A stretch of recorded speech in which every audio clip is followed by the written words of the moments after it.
I'm Mike Sullivan. We're coming to you from Quail Hollow 2017 PGA Championship, and today we've got a drill for you to help you correct your reverse pivot.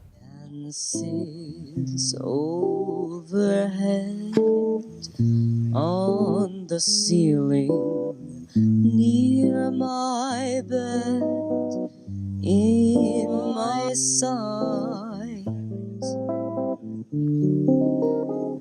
all through the night.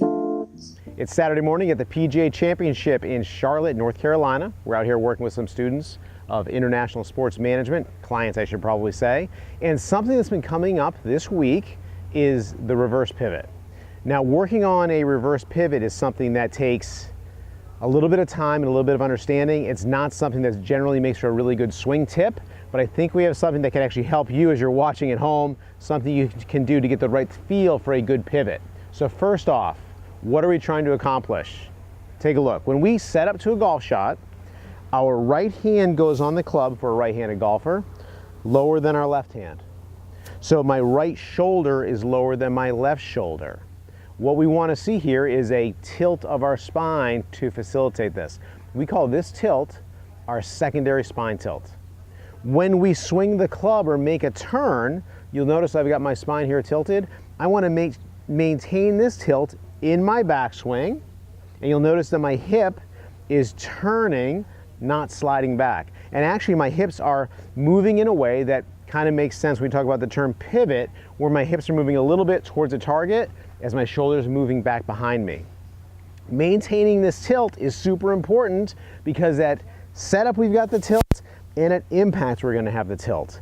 People get in a lot of trouble when they let this hip slide backwards and their spine tilts in a reverse angle, which is why we call this a reverse pivot. So here's something we can do to get a really good feel for what a good pivot feels like, and it's actually working out here with a lot of our clients. So I'm going to actually stand up to this ball as if I'm on a tightrope, okay? And I'm going to insist that I have this secondary spine tilt.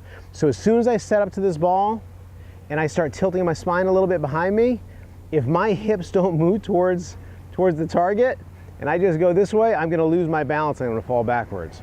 So as I do this right from the get-go, in order to get my tilt, I'm going to start to achieve a good pivot actually. And then what I'm going to do is I'm just going to get a feel for this and make a little backswing. See, I'm falling? So I didn't get my hips really pivoting to help me. So I'm going to have my hips or my rear end counterbalance the weight of my shoulders. Like this. So this looks it feels a little bit awkward even for me, but this is a way that we can actually hit some shots to get a feel for what a good pivot is going to feel like. And a lot of people never feel a correct pivot until they get into one of these drills. Okay, so once you get a feel for being able to take some practice swings or even hit a ball or two this way, go ahead and move your feet next to each other narrow and see if you can get that pivot working again. That actually felt pretty good.